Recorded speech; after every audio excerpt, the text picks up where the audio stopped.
Hello there, and welcome to the Irish Genealogy Podcast, the place where I talk to you about all things Irish genealogy, from births to baptisms to dog licenses, and I'm not kidding about the last one. Share, subscribe, enjoy, and let's get into today's episode. Welcome to the first episode. Now, I figured I'd speak about something that is widely used for people who either start out, are experienced, or are in between. And that's civil registration. For anyone that is familiar with Irish research, you'll know that it can get fairly difficult at times because prior to 1829, there weren't that many records. That's because of the Roman Catholic Emancipation Act 1829, which freed Roman Catholics from the penal laws, which were anti-Catholic laws, which, for instance, denied them property rights. They couldn't buy land that belonged to Protestants. They couldn't vote or be elected to Parliament. They couldn't have weapons or marry Protestants either. And this is a kicker as to why we don't see many records. Catholics were forbidden to exercise their religion. And yes, that means that they would not have been able to do baptisms, marriages, or burials. Although even though they were banned from doing it, it was still practiced in secret, and it wasn't really policed that much, as long as they kept a low profile. Which meant that there are some records going back to the 1700s, but probably not as many as we'd like. But I will do a more in-depth glance in a future episode about the penal laws and what they meant. We are not as fortunate as England, who had started civil registration in 1837. We started civil registration in 1864, 27 years after England did. So there is a bit of a gap, but we do make up for that in parish records, which I will talk about in another episode. For now, I'll talk a bit more about civil registration. With civil registration, non-Catholic marriages were meant to be recorded as of 1845. This is the only exception as to civil registration in Ireland prior to 1864. Anything other than that would have been done 1864 or onwards. But what I've done is I have 3 certs from my own family history, and these are going to be of my great-grandfather John. So I have his birth cert, and this is what is on it. So it gives the entry number for the certificate. It gives his date of birth, which is December the 1st, 1876 in Rosslevin, in Kilchima, in Swinford. It is given names, if any. So he was just named John. He was male, and it gives his parents' names. So it says John Loftus, and spoiler alert, I had too many Johns for my liking in my family history, when he was living in Rosslevin as well. And Mary Loftus, and her maiden name, which was Burke. There's a lot of Burkes in Swinford as well, so it wasn't easy trying to find their family.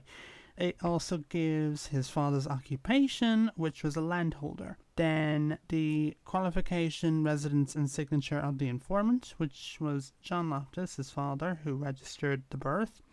And his residence, as I said earlier, was Rosslevin. The date of registration, which was 20 days afterwards, so December 21st, 1876, and then gives the signature of registrar and the baptismal name if it's added after registration of birth and date.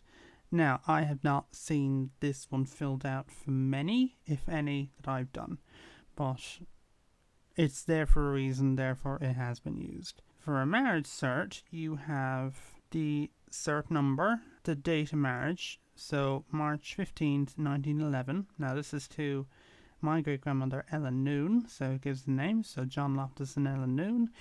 It gives their age. Now, full was over the age of 21. In some cases, I have seen it give the exact age, well, I say exact, the age that they said that they were, and also if it says underage as well, but in this case it said they were both full age. So it gives their condition, so he was a bachelor, although I found that out not to be true. He was actually a widower. And Ellen was a spinster. John was a farmer, and Ellen did not have any occupation at this time. John was living in Roslevin, and Ellen was living in Treneduff, both of which were common places to find my ancestors. And it gives their father's names, which was John Loftus, like I said on the birth cert, and Michael Noon, which is her father, and they were both farmers. Now, with father's names, it just gave father's names. But in 1956, there was a new format of marriage cert brought out, which included the mother's name, which I am looking forward to seeing when the time eventually does come where I can see some from the 1956 onwards. It gives the church that they were married in, so Church of Bahola. Again, Bahola was a big place for me. In the Registrar's District, Kilchima, in the Union of Swinford, in the County of Mayo. And then this marriage was solemnised between us, so John Loftus and Ellen Noon, and in the presence of us, so this is the witnesses, Patrick Philbin and Sarah Noon. Sarah Noon turned out to be a sister of Ellen. I have not found out who Patrick Philbin is yet. So for death cert, it gives the entry number, the date of death, so August 8th, 1957, in Treneduff. The name, John Loftus, male. He was married. Now that it'll either say bachelor, spinster, married, widow, or widower, depending on the gender. The job he had, which is a farmer, it gives his cause of death, which said cardiac failure and senility. And it gives the informant's name, which is his son, Luke, my grand uncle. And the date of registration, so October 26, 1957, and then the registrar's signature. Alternatively, if you'd rather view these in writing, I have done a blog post on each of these for the Hidden Branch website, which I will link in the show notes below.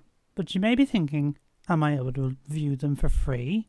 And if so, am I able to see images as well? And yes, you are.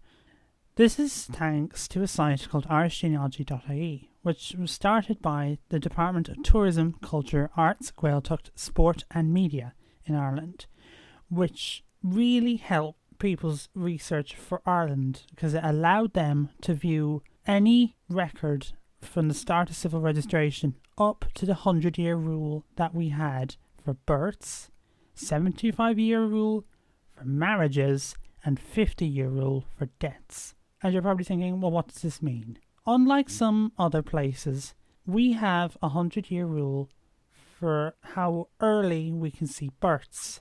So as of November 2021, we can only see images of birth certificates up to 1920.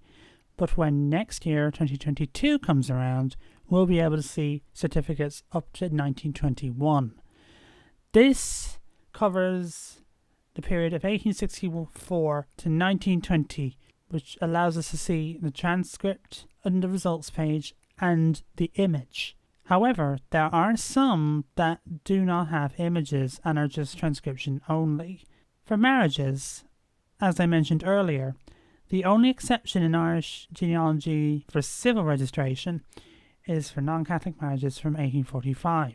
And as I mentioned earlier as well, we have a 75-year rule for marriages, which means we can only view marriage records up to 1945 from 1864.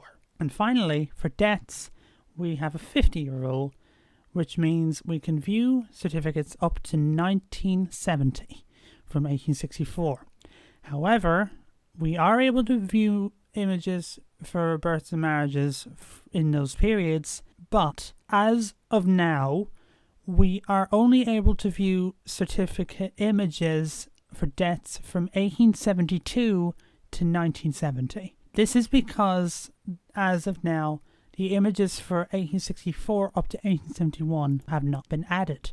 So all that you will see is a page number, their age, the returns quarter, the returns year, and the returns volume number. on the death result, but easily distinguished from the other results, so you'll know if you're able to view the image or not. Now that you know what kind of civil records are out there, now is the time to get searching. When you go to the irishgenealogy.ie website, there will be a civil records option at the top, which will bring you to a search field where you can type in the name that you want. Now, a few tips. Firstly, if you don't know what a wildcard is, you're about to find out. A wildcard is essentially an asterisk in the place of a letter. This is useful for when you don't know what way a name might have been spelt. For example, Smith could be S-M-I-T-H, or it could be S-M-Y-T-H, or even I've seen S-M-E-E-T-H. If you include the asterisk, it'll include all of those possible name variations, which can really help you in your search. As well as this, there are things called registration districts, and I have, again, for the Hidden Branch website, a list of registration districts which I have made available to download, which I will link to in the show notes as well. This is a list of any registration district in Ireland, which is where people obviously would have registered their child's birth, the marriage, or the death of someone. One thing I have seen come up a lot is the topic of people being truthful with their ages. Now, I can see where they're coming from, because, age is not a massive, thing that they kept a track of. So, a lot of the time, it might have been a case of they said that they were, 70 because that might have been what they thought they were. This is in relation to death certs in particular, due to the fact that it is not the actual person who is filling it out, it is an informant. In my own family history, it's a bit touch and go in some places. Like for Ellen, who I mentioned, she was truthful on her death certificate. Like my great-grandparents got the age right, or they might have been a year off, but nothing too largely, a giant age gap. It's not as if they were like saying they were 87, they were actually 71 or something. So it hasn't been that bad. But it is worth keeping in mind when looking at your tree. Well, this says that she is 58 in 1911, but she was only 53 in 1901. And then on her death cert, she was 69 on her death cert in 1914. This is what I mean. Which can make it quite confusing sometimes, but it's worth to always evaluate any sources you can find. And that's episode 1. Thank you all so much for listening, and do stay tuned for episode 2. I'm not certain as to when it is going to be coming out due to my educational commitments at this time. However, I felt if I can get any episode out, why not have one out rather than none? But stay up to date with me on my social media, which I will link down in the show notes as well. And any other bits I mentioned will also be linked down in the show notes too. So thank you all so much for listening, and see you next time. And if you want to go and see a transcript for this episode, go to danielsgenealogy.com/TIGP to see a transcript of all episodes now and upcoming.